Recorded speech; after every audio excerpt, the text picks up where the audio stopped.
Assalamualaikum warahmatullahi wabarakatuh. Kami dari kelompok 2 akan mempresentasikan sebuah makalah hasil diskusi dari anggota kelompok kami yang berjudul Toharoh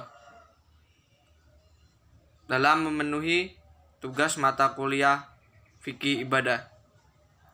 Dalam makalah tersebut akan kami jabarkan materi tentang pengertian toharoh, macam-macam toharoh, tata cara toharoh yang baik dan benar, pentingnya toharoh, dan juga hikmah toharoh.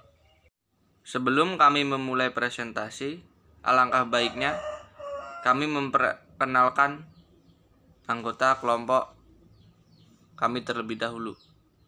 Pertama, yaitu saya sendiri, Septa Abdullah, dengan NIM 215221284. Yang kedua, Lisma Arsida Puspita dengan NIM 215221296. Yang ketiga, Rafli Al-Rosyid dengan NIM 215221306. Yang keempat, Miranti Safetri dengan NIM 215221315. Untuk penjelasan materi pertama akan disampaikan oleh Saudari Lisma Arsida Puspita. Kepadanya kami persilahkan. Baik, saya Lisma Arsida Puspita akan menjelaskan presentasi dari slide ke-1 sampai ke-3. Pengertian toharoh. Toharoh dari segi bahasa memiliki arti suci dan bersih dari berbagai kotoran. Sehingga dapat diartikan bahwa toharoh yaitu sesuatu kegiatan yang bertujuan untuk membersihkan diri dan mensucikan diri dari berbagai hadas dan najis. Toharoh menjadi masalah penting bagi agama Islam yang tidak dapat dianggap remeh dikarenakan dua hal. Yang pertama, toharoh menjadi syarat sahnya ibadah. Lalu yang kedua, toharoh terkait dengan kebersihan. Yang selanjutnya yaitu macam-macam toharoh. Macam-macam toharoh terbagi menjadi dua. Yang pertama, toharoh dari najis. Najis sendiri terbagi menjadi tiga, yaitu yang pertama, najis mughaladah atau najis besar, seperti anjing, babi, dan segala bagiannya. Lalu yang selanjutnya, najis mukhafafah atau najis ringan. Contohnya, air kencing bayi berumur kurang dari 2 tahun yang belum makan dan masih minum air susu ibu. Lalu yang ketiga, najis mutawasitoh atau najis sedang. Contohnya seperti darah, kotoran, kencing, bangkai binatang, cairan memabukkan, air susu, dan air mani binatang yang tidak halal untuk dimakan. Lalu masih terkait dengan toharoh dari najis, macam-macam air dibedakan menjadi 4. Yang pertama, air mutlak, yaitu air suci yang mensucikan, seperti air hujan, air laut, air sumur, air embun, salju, es, dan air yang keluar dari mata air. Lalu yang kedua, air yang makruh untuk dipakai, yaitu yang terjemur pada matahari dalam bejana, selain bejana perak dan emas. Lalu yang ketiga, air mustakmal, yaitu air suci tetapi tidak dapat menyucikan, seperti kopi, teh, dan lain sebagainya. Lalu yang keempat yaitu air najis, yaitu air yang tidak suci dan tidak dapat menyucikan. Terima kasih kepada Saudari Lisma Arsida Puspita atas penjelasannya. Penjelasan selanjutnya akan disampaikan oleh Saudara Rafli Al-Rosyid. Kepadanya waktu dan tempat kami persilahkan. Saya Rafli Al-Rosyid, NIM 215221306, akan melanjutkan presentasi yang telah disampaikan sebelumnya. Selanjutnya ada toharoh dari hadas. Hadas sendiri terbagi menjadi dua, yaitu hadas kecil dan hadas besar. Timbulnya hadas kecil disebabkan sebagai berikut. Yang pertama, keluarnya sesuatu benda, baik itu padat, cair, atau gas, dari salah satu jalan pelepasan, yaitu kubul dan dubur. Lalu yang kedua, hilang akal atau kesadaran, seperti mabuk, pingsan, tidur, gila, dan sebagainya. Lalu persentuhan kulit antara pria dan wanita yang bukan muhrim. Lalu ada memegang jalan pelepasan, yaitu kubul atau dubur. Sebab timbulnya hadas besar, yaitu yang pertama keluarnya air mani, yang kedua persetubuhan, yang ketiga haid, yang keempat nifas, yang kelima wiladah, lalu yang keenam meninggal. Lalu tata cara toharoh yang baik dan benar. Syarat sah wudu terbagi menjadi 5, yaitu yang pertama beragama Islam, yang kedua tamyiz atau balik, yaitu dapat membedakan baik buruknya suatu pekerjaan. Lalu yang ketiga dengan air bersih. Yang keempat, tidak ada sesuatu yang menghalangi air sampai ke anggota wudhu seperti getah, cat, dan sebagainya. Lalu yang kelima, mengetahui mana yang fardu wudhu dan sunnahnya. Lalu adapun rukun wudhu terbagi menjadi 6, yaitu yang pertama niat, yang kedua membasuh wajah, yang ketiga membasuh kedua tangan sampai ke siku, yang ketiga mengusap sebagian kepala, yang keempat membasuh kedua telapak kaki sampai mata kaki, yang keenam tertib. Berikut ini merupakan tata cara berwudu yang baik dan benar sesuai syariat yang akan disampaikan oleh saudara Septa. Waktu dan tempat dipersilakan. Assalamualaikum warahmatullahi wabarakatuh. Bismillahirrahmanirrahim. Perkenalkan, nama saya Septa Abdullah, NIM 21522124. Saya akan mempraktekkan tata cara berwudu yang baik dan benar. Pertama, diawali dengan niat, yaitu nama itu wudu ali rofain hadasil asori fardolillahi ta'ala.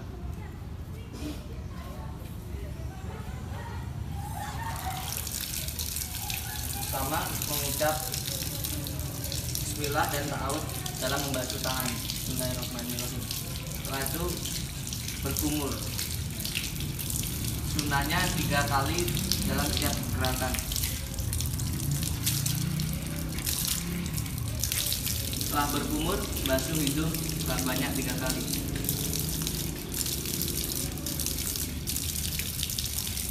Setelah itu muka.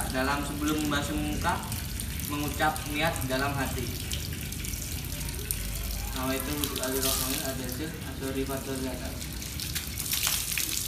Usahakan membasuh muka sampai di bawah dagu. Lakukan sebanyak 3 kali.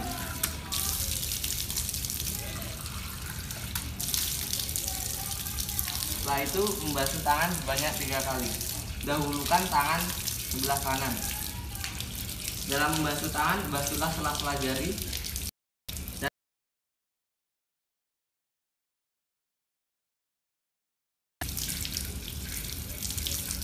Setelah itu tangan sebelah kiri.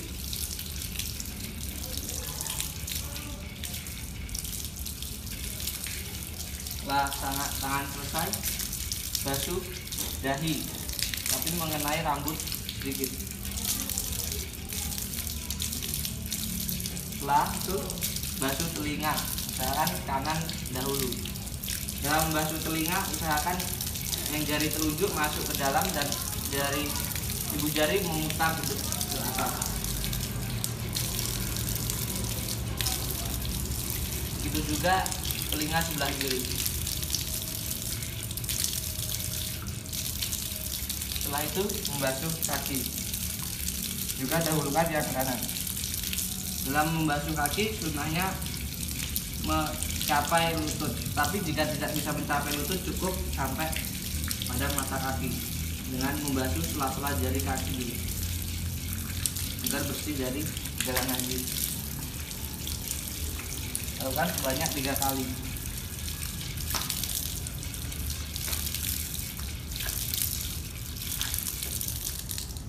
Setelah selesai berwudu, membaca doa sesudah wudu, yaitu asyhadu alla ilaha illallah wahdahu la syarikalah wa asyhadu anna muhammadan abduhu wa rasuluh. Allahumma ja'alni minat tawwabina waj'alni minal mutatahhirina waj'alni min ibadikas sholihin. Demikian tata cara wudhu yang dapat saya sampaikan. Saya akhiri. Wassalamualaikum warahmatullahi wabarakatuh. Selanjutnya tayamum. Rukun tayamum terbagi menjadi 4. Yang pertama niat. Lalu yang kedua mengusap muka dengan tanah atau debu. Yang ketiga mengusap kedua tangan sampai siku. Lalu yang keempat tertib. Adapun sunnah dari tayamum yaitu yang pertama membaca basmalah, yang kedua menepukkan kedua tangan, lalu yang ketiga mengusap kedua hasta bersama kedua telapak tangan. Berikut merupakan tata cara tayamum yang baik dan benar dan sesuai syariat yang akan dibawakan oleh saya sendiri. Bismillahirrahmanirrahim. Assalamualaikum warahmatullahi wabarakatuh. Nama saya Rafli Al-Rashid, NIM 215221306, akan menyampaikan tata cara tayamum dengan benar dan sesuai syariat. Adapun langkah pertama yaitu membaca niat, yaitu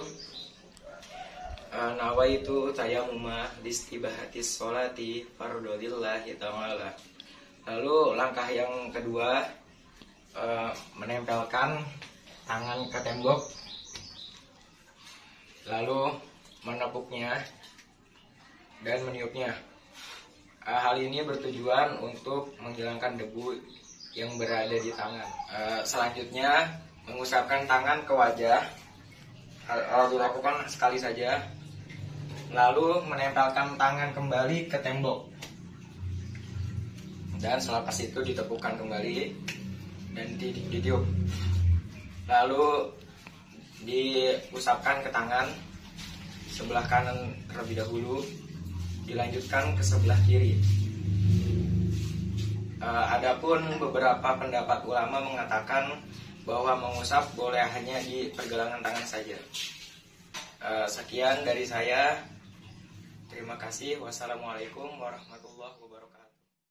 Terima kasih kepada Saudara Rafli Al-Rashid atas penjelasannya tersebut.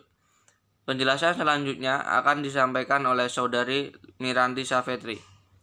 Kepadanya, waktu dan tempat kami persilakan. Saya Miranti Safetri, NIM 215221315. Saya akan menjelaskan tentang mandi wajib atau mandi janabah, pentingnya toharoh, dan hikmah toharoh. Yang pertama yaitu tata cara mandi wajib.